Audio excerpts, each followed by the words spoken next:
Halo teman-teman semua, kita ketemu lagi di seri video filsafat untuk pemula, di mana kali ini kita akan masuk ke seri baru tentang retorika. Bila di seri sebelumnya kita belajar tentang logika, maka hari ini dan selanjutnya sampai 10 hari kita akan mencoba memahami, mempelajari, dan menubuhkan keterampilan berretorika. Masih bersama saya Sanaha Purba, dan di video pertama ini kita akan mencoba membahas dahulu ya, apa itu retorika dan bagaimana retorika atau sering dikenal dengan seni berbicara bisa mengubah hidup banyak orang, mengubah dunia. Nah, kalau teman-teman semua ingin lebih percaya diri dalam berbicara dan bisa meyakinkan orang lain, maka mari kita pelajari retorika dengan hati-hati. Baik teman-teman, retorika itu apa? Retorika adalah seni berbicara yang tujuannya untuk mempengaruhi, meyakinkan atau menginspirasi lawan bicara atau dalam hal ini banyak orang, audiens. Jadi sebenarnya teman-teman, retorika ini bukan hal yang baru. Dia sudah ada sejak zaman Yunani, itu ribuan tahun yang lalu ya, Yunani kuno. Dan sampai hari ini retorika masih menjadi keterampilan yang banyak dibutuhkan orang. Nah, siapa sebenarnya filsuf pertama yang dikenal sangat getol bicara tentang retorika? Namanya adalah Aristoteles. Kita sudah sering menyebut namanya, kita sudah sering ngobrolin pemikirannya. Nah, Aristoteles adalah salah satu filsuf terbesar di dunia dalam sejarah filsafat, dan teman-teman tahu itu. Dan dia mendefinisikan retorika itu sebagai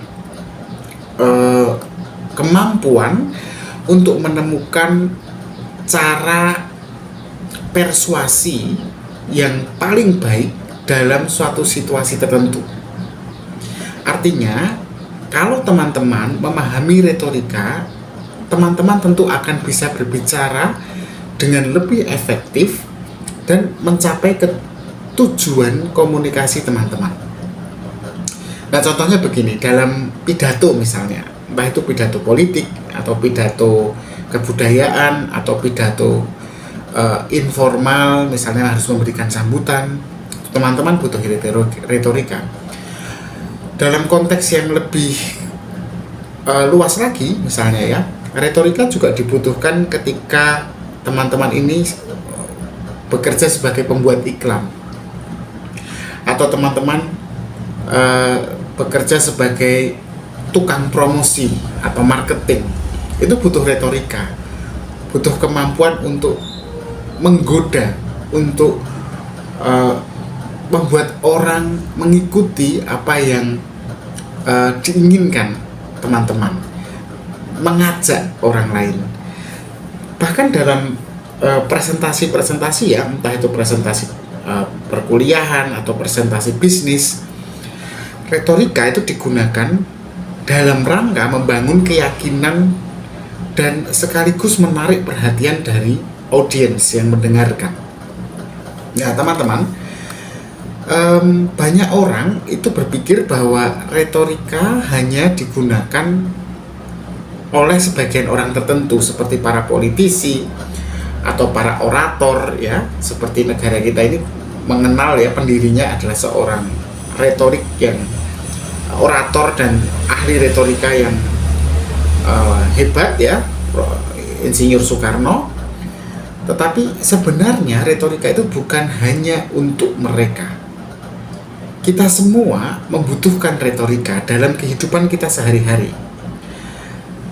Ada sejumlah alasan kenapa kita membutuhkan retorika. Pertama, kalau kita mempelajari retorika, maka retorika itu akan membantu kita meningkatkan kemampuan kita berbicara, membantu kita dalam menyampaikan ide dengan jelas dan terstruktur. Itu yang pertama, kenapa kita butuh retorika. Yang kedua, kita kan butuh juga ya mempengaruhi orang lain, baik dalam diskusi, dalam debat, atau dalam negosiasi. Nah, retorika di sini akan membantu teman-teman untuk memenangkan argumen.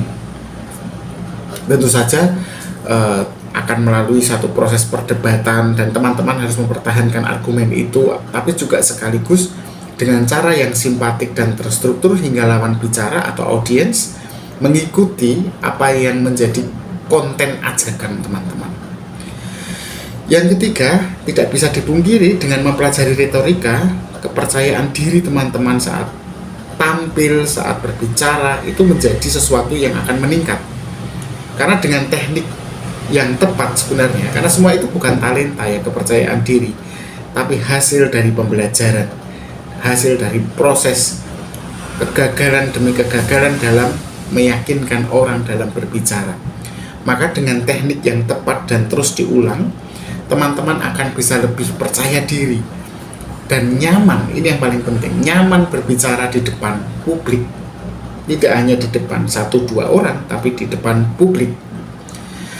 Nah, contohnya teman-teman mungkin semua orang ya ingin menjadi seorang pemimpin, dan masalahnya pemimpin itu harus punya kemampuan berbicara yang baik, dan kemampuan berbicara yang baik itu akan dimudahkan ketika teman-teman punya dukungan keterampilan berbicara, yaitu retorika, dibandingkan kalau teman-teman nggak punya sama sekali dan berbicara hanya secara natural. Nah, pertanyaannya kan kemudian, oke, saya lebih ingin mengerti retorika dalam kehidupan sehari-hari. Bagaimana menggunakannya? Retorika, teman-teman, itu tidak hanya digunakan untuk acara-acara formal atau pidato-pidato formal, sambutan-sambutan gitu ya, tapi juga dalam banyak aspek kehidupan. Dalam bisnis misalnya, dengan presentasi yang baik itu bisa menarik investor atau pengiklan, ya kan, atau konsumen, klien. Dalam politik misalnya, kalau teman-teman terlibat dalam politik, ketika teman-teman sedang berdiskusi, baik itu dalam kerangka organisasi non pemerintah ataupun pemerintah, teman-teman butuh retorika untuk menyampaikan visi yang ada dalam pikiran teman-teman dan merumuskan misi yang teman-teman ajukan dalam konteks politik. Sedangkan kalau dalam konteks sehari-hari, misalnya dalam diskusi, dalam perdebatan, atau bahkan ketika teman-teman nggak usah berbicara secara oral ya, tetapi berbicara secara tulisan, tidak hanya lisan. Misalnya ketika menulis caption gitu di media sosial, itu teman-teman butuh menggunakan retorika supaya pesan yang disampaikan lebih efektif, dan ketika banyak komentar yang kurang produktif atau kontraproduktif, teman-teman bisa mengatasinya dengan cara yang elegan. Nah, nanti dalam seri-seri berikutnya apa yang akan kita pelajari sebenarnya? Nah, kita akan membahas berbagai aspek retorika. Kita akan mulai dari sejarahnya nanti hingga teknik berbicara yang paling efektif. Nah, beberapa topik yang nanti akan teman-teman pelajari di video-video selanjutnya. Teknisnya begini, pertama dari sejarah tadi ya, dari Aristoteles sampai ke hari ini dunia digital, kita akan bicara itu. Kedua, nanti di video berikutnya teman-teman akan berbicara tentang teknik berbicara yang mempesona. Kemudian yang ketiga nanti juga akan bicara tentang bagaimana membangun argumen yang kuat, dan bagaimana ketika retorika digunakan dalam perdebatan atau negosiasi, dan bagaimana retorika teman-teman juga bisa mengadopsi teknik storytelling yang menarik, dan masih banyak lagi yang akan kita pelajari. Jadi pastikan teman-teman mengikuti seri ini dan jangan kelewatan di setiap videonya, karena semua akan saya buat secara bertahap, dan semoga dengan begitu saya sendiri dan juga teman-teman bisa meningkatkan keterampilan kita dalam berbicara. Itulah pengantar sementara dari seri video filsafat online untuk pemula tentang retorika. Semoga teman-teman masih bersama dengan saya dan kita akan belajar bersama. Terima kasih, tetap berpikir kritis.